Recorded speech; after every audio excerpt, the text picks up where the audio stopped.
in voter importation and voter exportation. That's why we insisted we wanted them to come to the office so that we verify them, then we transfer them after verification. But because of the challenges that have been raised by the potential voters who want to transfer, as a constituency, we are drawing a timetable.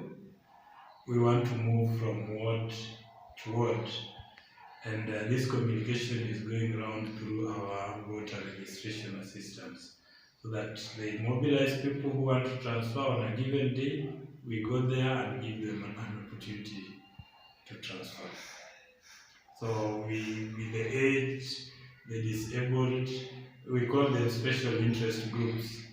We want to consider them so that we go to them and give them an opportunity to transfer.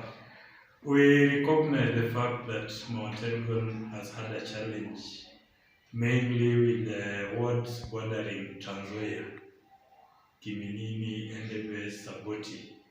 So many of our residents were registered in the other constituencies.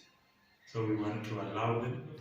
We have a target of 24,220 new voters.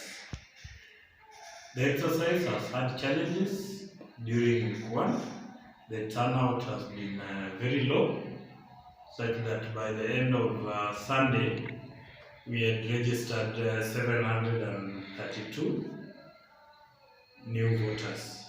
And this one we can attribute to lack of full deployment of kits in some of our wards.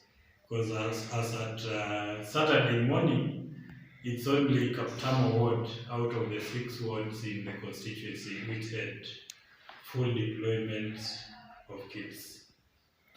Fortunately, we managed to get the materials which were lacking, and as we speak now, we are operating full capacity. We expect the situation to improve quite a lot with effect from today.